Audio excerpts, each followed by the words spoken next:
Welcome back to the Small Business Show. I'm your host, Lori Brooks. Thank you so much for joining me today. If you're enjoying the show, don't forget to subscribe, like, and share. This week, I had the pleasure of chatting with James Cluskey, founder and CEO of Give Learn, a revolutionary new e-learning platform that has found a way to help employers motivate and inspire employees to really enhance their soft skills. This is an outstanding new platform, and I am super excited to dive into this episode. James, welcome, and thank you so much for joining me. Thank you, Laurie. Great to be here.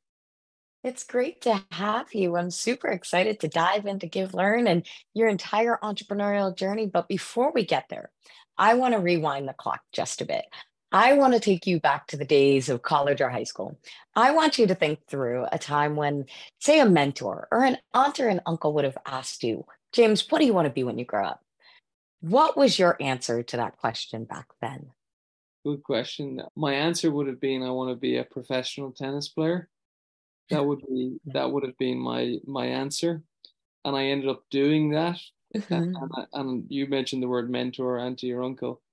I had an amazing coach and mentor, a guy called Larry Jervich, who was from Canada. He moved to Ireland, and sometimes we're very lucky that people come into our lives and we don't really know. Sometimes it's by chance, sometimes it's not by chance. But he was someone that was really encouraging about kind of following your dreams, believing in your dreams, and so on. That was probably my initial piece. But then, if I actually look back as well, I would have been reading a lot of, and he actually would have introduced me to a lot of kind of entrepreneur type books and people who, whether they be sports people or business people who did things a little bit differently. And then secondly to that, my mom is a nurse, but my dad's a farmer. He's retired now, but my dad would be very entrepreneurial. He left school when he was 13 and to take over the farm. But he'd always be he's very entrepreneurial in terms of his business. So I think I kind of probably didn't realize, but I was kind of exposed to that. And it was just a way of life as well. Definitely. No, I love that. And I love how you're explaining already, before we even get into the episode, how important surrounding yourself with the right people are to this journey. Though that was an excellent way to start off, James. I absolutely love that. So you wanted to become a tennis player. You were surrounded by the right people while becoming a tennis player. That was your dream. You went for it. You accomplished that goal. And then you said, you know what? There's something else itching at me in life. And I think you were surrounded by all those people who showed you that the entrepreneurial journey and that lifestyle was something that was of great interest to you. So what do you feel were some of the first steps that you took? Once you said, okay, I've accomplished this dream, you started reading and looking into some more entrepreneurial like journeys. What do you feel were some of the first steps you actually took to, to begin shifting gears or making that pivot in your journey? Yeah, I think there's a few things on that. I think life is not a straight line. It's a zigzag. We're all trying to figure it out. So I don't want to sit here and say that I've accomplished every goal that I've ever set out. I mean, a big goal for me was to play for Ireland in tennis, which I did, in Davis Cup, was to play professionally, which I did. But then my highest ranking was 145 in the world. I wanted to make the top 100 in the world. I didn't achieve that goal, but I feel like when I look back that I did the best that I absolutely could have done. So I just want to make that clear that it was definitely not a straight line in terms of goals. And then the entrepreneurship piece, I think I was reading a lot, I was learning a lot, and I was just always kind of thinking of ideas and always, brainstorming ideas and saying, oh, why don't we do this and this? And I still love to do that. So I would still, brainstorm all these ideas and stuff. But I think actually the change was I ended up working with an executive coach at the end of my tennis career, who I coached him tennis, he coached me business, and actually learning a little bit around, taking action on these ideas and actually putting a little bit of structure on them and telling people about my ideas and actually, yeah, I mean, I don't want to sound too simplistic, but actually taking action, right? Because I'd have all these ideas that I write down, but actually doing something. And Mm-hmm. I look back on one or two ideas that I had a couple of years ago that I think if I had I actually think I could have made a business out of, or I think there was something there, but I was maybe a bit apprehensive about, you know, going for it or believing that it could work. So I think taking action is the key, and Mm-hmm. having those people around you that support you, encourage you, coach you, Mm-hmm. stretch you, all those types of things. Definitely. Again, going back to the community around you, the community that you surround yourself with, not just in terms of the physical people, but also the resources that you had available to yourself that you really started educating yourself through and kind of recognizing, okay, these are certain steps that I might want to actually start structuring and Mm. making a reality. So it's one thing to have all the ideas, but it's a very different thing to start taking action on those ideas. But also, I thought it was great that you mentioned telling people about the idea. Yes. Yeah. I love it. That is a good one, James, because I think there's far too entrepreneurs who have had a million ideas, who have taken action, but then choose to not market it or choose to not promote it for one reason or another. The majority of the time is fear. So, what do you feel like helped you start pushing past that fear to start truly marketing it to other people? Yeah, it's a really good question. It's actually something that I haven't actually thought of that much in terms of in my own journey. I think I heard a quote years ago from a boxing coach who said, improvement comes on the edge of chaos. And Mm. that's something that's stayed with me, that like if we stay in our comfort zone, you know, if we do the same thing, we're going to get the same results and so on. We're all familiar Yes. with that saying. So actually just pushing yourself just even to the edge of your comfort zone and Hmm. just taking that step. And it's not saying it's not going from 0 to 100 and tomorrow, but it's actually just little by little, just dipping your toe in the water, asking people for advice. People love to give advice. So it's funny. I actually don't know if I have a really good answer for your question, but I think for me it was like just, and I don't like take a Nike slogan, but just do it. You know, it's like what's the worst that can happen? There You you know, go. people don't buy something, they don't, and you learn like, you know, feedback is breakfast for the brain. You know that saying. It's Yes. like we're all kind of failing forward. We're all moving in a direction. I think, Hmm. you know, I think it's important to. I think sometimes you meet entrepreneurs and they say, "I don't want to share my idea with anyone because it's like the golden thing," and no, you know, I think Right. I'd be much more around sharing it with people, uh, Hmm. getting their input, Hmm. because where you start is probably not where it ends up, but it's more. Yeah. I think it's more. I think the person is probably as important as the idea. You know. I always say there's no such thing as failure. There's only feedback. And as long as you take from those moments throughout the journey and utilize that feedback, you are going to move forward and grow. There's only learning moments. I think, and I think on the feedback thing, I think, you know, people say they like feedback, Hmm. but, and I mean, I know, look, there's a way to give constructive feedback as well, but that's probably Hmm. for a different conversation. But I think, you know, as a professional athlete or a, you know, business person and stuff, you really have to crave that feedback, and you Hmm. have to listen to people and be open to listening, and actually on give learn. So one of the people that I met on Necker Island through Richard was a guy called Kurt Long, who's a rocket scientist and entrepreneur. And Kurt actually, he's a mentor of mine, and he's an entrepreneur who's scaled 3 businesses, and he's successfully exited 3 businesses. An incredible entrepreneur. And I asked him actually to give a session on Give Learn on leadership. And Hmm. he said, you know what, that's like, I'm happy to do it. But he said, there's a lot of stuff out there on leadership. He said, I think listening is the most important thing. So he gave a talk on Give Learn. He's going to do it this year as well, and he called it "Listening: the greatest business asset you need to develop," which again is related obviously to feedback. Is if you're an entrepreneur, starting a company, it's actually talking to your customers or your potential customers and like asking stupid questions, asking those open questions, getting that feedback.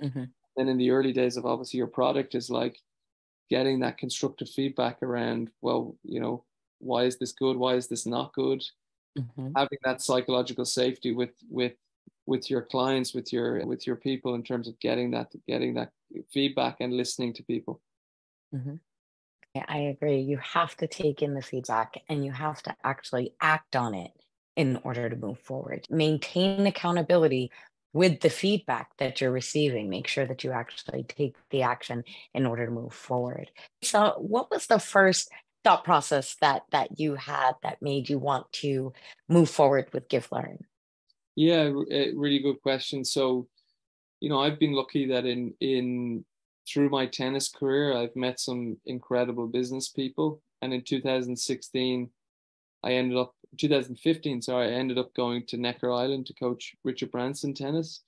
It's a long story. I went to his tennis event and then went back and still work with him and still have a close relationship with him.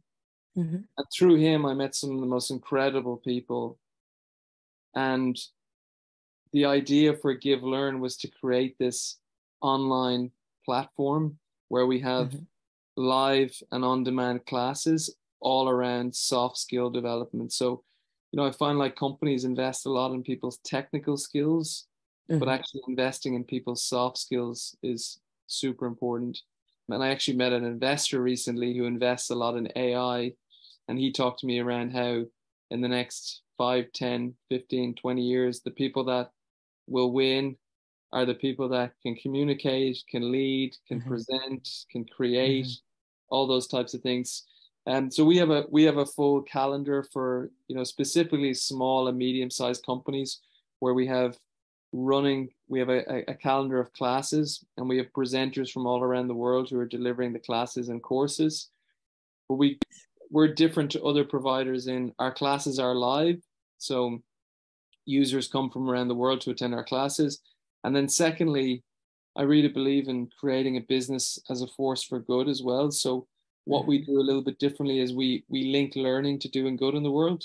So when you attend our classes, you earn points, and then you can use those points to donate to different social causes.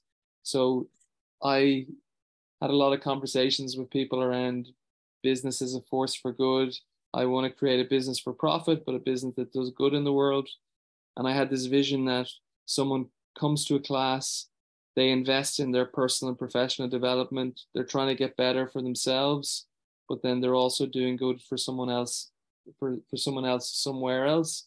And that's really what we're building out. So our classes range from, this month we have a program with John Raleigh, who's the head of learning at UBS in Switzerland, 4-week program on negotiations and managing difficult conversations. We've had things like presentation skills, mindset, and we have presenters from around the world, ranging from rocket scientists to we had Sharissa Bandla, who is an astronaut who went up on the first Virgin Galactic flight. So incredible presenters, incredible people, and it's all around soft skill development. Why do you feel specifically that soft skills are so important?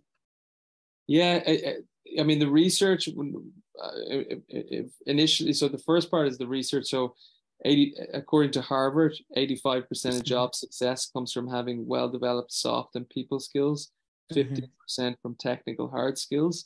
So that's the kind of the metric research piece backs that up. My personal opinion is if I look at my own life and what I've done and how important those relationships were and how to actually, we talked about surrounding yourself with people and good people. So if I look at my tennis career, getting around good coaches, good leaders in tennis, good doubles partners. And then as I moved into business, getting around good people as well, that they make the difference. It's that kind of nudge factor. Those little things are going to make the difference. And there was one talk we had where one of the presenters that was on networking actually, and they talked about, the most important decisions in your career are made when you're not in the room.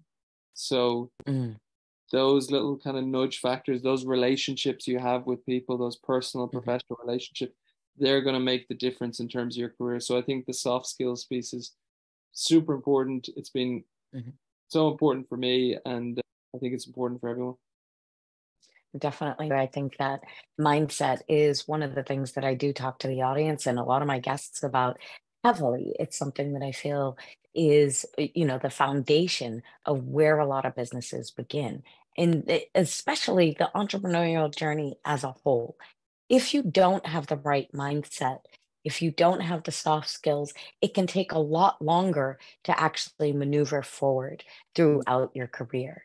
I know that you wanted to touch on, really making sure to provide teams with the right tools and resources and how you feel that that's really helps in building a network of skilled professionals. So I'd love for you to talk a little bit about what you feel those tools and resources are. Apart from using give learn. No, I mean, I think people talk a lot around, around high performing Hmm. teams. Hmm. How do you create a high performing team? And I think if we go back to the earlier part of the conversation, we talk a lot around, you know, a lot of manager led conversations with team. It's very to-do list technical pieces. And I think actually one is getting the team together in a kind of an offsite environment away from the day to day of the company.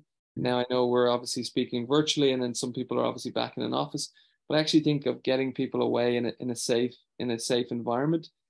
And my Hmm. experience on Necker actually, and working with Richard, one of the things that was really interesting for me is one or two companies came to Necker to kind of get their people in, and also like groups came to Necker where you're almost solving the world's problems, but you're doing it in this environment that's a little bit out of your comfort zone and a little bit Hmm. more relaxing than being sitting at a boardroom. So I think that's a really important thing. The second piece is that pyramid for performance and what is a high performing team. I think it's with a manager, it's trying to build psychological safety on the team and having a safe environment where people feel that they can share what they need to share, give that feedback, and so on. And you'd be surprised by how few how few teams and companies and so on have that. If you look at the recent research, there's a lot of stuff around quiet quitting as a topic, Hmm. and another term is this, they're calling it the great evaluation post COVID. So quiet quitting is where people have kind of said, you know what, I'm just going to do the bare minimum of my job. I'm contracted to work 9 to 5. I'm going to work 9 to 5. I'm going to do what I'm told. But as leaders and as companies, as businesses, how do we encourage people to actually to inspire people to go above and Hmm. beyond to go that extra mile for the client or for the customer or for another employee and so on. And I think you have to, it's a suite of things to do with people or to give people. It can be, again, biased, but it could be give learn in terms of the classes, in terms of their development and investing people. But then other Hmm. things like, those kind of offsites, creating that kind of coaching culture within your organization where you're having those coaching conversations. Hmm. So I've gone a roundabout way, but I think, a team is, a team is obviously, it's important that a team is functioning, and to have a high Hmm. performing team, that people know their roles in the team, they have clarity. And if I can close off with this long winded answer, we had a session on Give Learn with a guy who he was a former professional rugby player, and he Hmm. did his masters on correlation between high performance business and sport, where he Hmm. visited a lot of high performing teams and high performing organizations, and he went to a Formula One team. And one of the things he said was that one of the guys in the head office said, the decisions we make are related to, will this make the car go faster on the track. So Hmm. as a team, in terms of these offsites, give learn, wellness things you do, these are all with the intention of obviously making the team more high performing and then making the car go faster on the track. So I think we need to keep that in mind. I love that. It's really a holistic view of the people that support the business and making sure that they are receiving holistic resources and assistance throughout their journey with the company in order to maintain that motivation level. Yeah, and one more thing is that I think, and I don't know the exact number, but it was a Gardner report said, people, the biggest thing people want is to feel valued in the company, right? So Mm, we have them, they have to be heard and make them feel valued, that they're part of whatever the company's mission is, and that mhm, they're invested in, that they're looked after, and so on. So, to your entrepreneurs who are maybe having, in terms of their early stage of businesses, and maybe they have the first couple of employees, it's it's really tough. But are you valuing your employees? Are you looking after them? Are you investing in them, and so on? mhm. Are you inventing creative building methods to also, support the cohesiveness of the team itself? The soft skills are something that's greatly needed in any practice, and I think sounds like Give Learn is giving a great platform to assist employers with doing so. So I'm very grateful that you shared the Give Learn story with us. I'd love to know if you went back, say 10, 15 years and you told yourself just one thing, what do you feel like that would be? I would say something along the lines of, there's no rush. Like, you're not in Mm, a rush. And mhm, if I expand on that a little bit, I think sometimes as an entrepreneur, you can be in a bit of a, we read the kind of stories of such and such person founded some unicorn company, and it's like, rock star thing, right? right, right. But actually, I remember seeing a thing with Jeff Bezos where he was saying, if you look at a problem and if you say to someone, you need to solve homelessness in 3 years in the world, it's, a virtually impossible problem. It's incredibly challenging, and so on. He said, if you said to someone you have 100 years to solve homelessness, Mhm, it just becomes you've more, there's more clarity of, you've a mhm, longer time, right? And I understand people have to pay the bills and all that sort of stuff, so I don't want to kind of get, but for me personally, sometimes I think you maybe think I was in a bit of a rush, whereas take mhm, your time. Like, you're trying to figure the problem out, you back yourself to figure it out, mhm. and take your time. You definitely want to ease into the journey. You want to figure out what the journey might look like for yourself so that you have the ability to begin reverse engineering that journey to take the right steps. So take your time, don't rush into the journey. Make sure that you have backup, make sure that you are prepared for the journey before you embark. I think those are wise words. Thank you for sharing those. No problem. So the show is really designed to help entrepreneurs kind of get that vision and the idea of what the entrepreneurial journey looks like, but to also hopefully provide them with, an idea in an industry that they may not have been thinking of. So, James, we'd love to know if you had a magic wand and could wave that wand and change anything in your industry of the e-learning platform space, what would you change? How do you think that would affect the industry? Yeah, really, really good question. I think what we're doing in terms of linking learning to doing good, I Mhm, think I think that's really unique and really different. So if I was waving a magic wand, I would say that all companies should be, rewarding employees for investing in their personal and professional development. I would also say, if I was to wave a magic wand, I would say that I think the biggest issue that people have is, the biggest pushback that people will say is, I don't have time, right? So we're all under mm, a lot of time pressure. But actually, that magic wand of getting people to kind of realize how important it is to invest in your soft skills or in your personal and professional development, that by doing that, you're going to be more successful, you're mhm, going to do good in the world, you're going to mhm. earn more, you're going to be happier, all those types of things. So that would be my kind of magic wand wish. I think if companies made a change of that sort where they could tie their employee benefits to some sort of giving, that would be an enormous change across the globe. So thank you for putting that out into the ether, James. I absolutely love that. It has been an absolute pleasure connecting today. I thank you so much for joining me and for sharing your story. Please share the best way for our viewers to find you. Yeah, well, just to say thank you for having me, Laura. It's been very, very enjoyable. The best way to connect with me is on LinkedIn. So James Cluskey, Cluskey, or you could go to givelearn.net. So www.givelearn.net. And my email is j.cluskey@givelearn.net. So would love to hear from you if I can support in any way in terms of people's entrepreneurial journeys and give, learn, and so on. Happy to help. So thank you for having me. Excellent. Well, thank you. Thank you for joining me.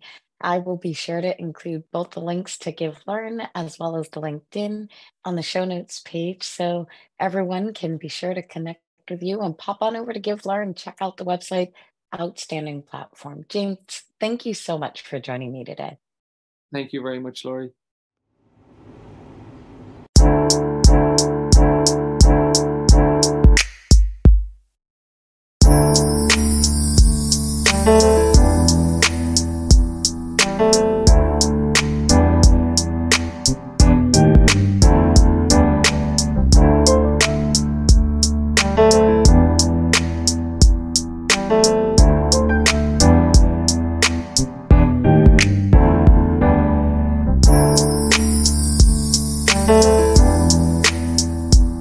Thank you.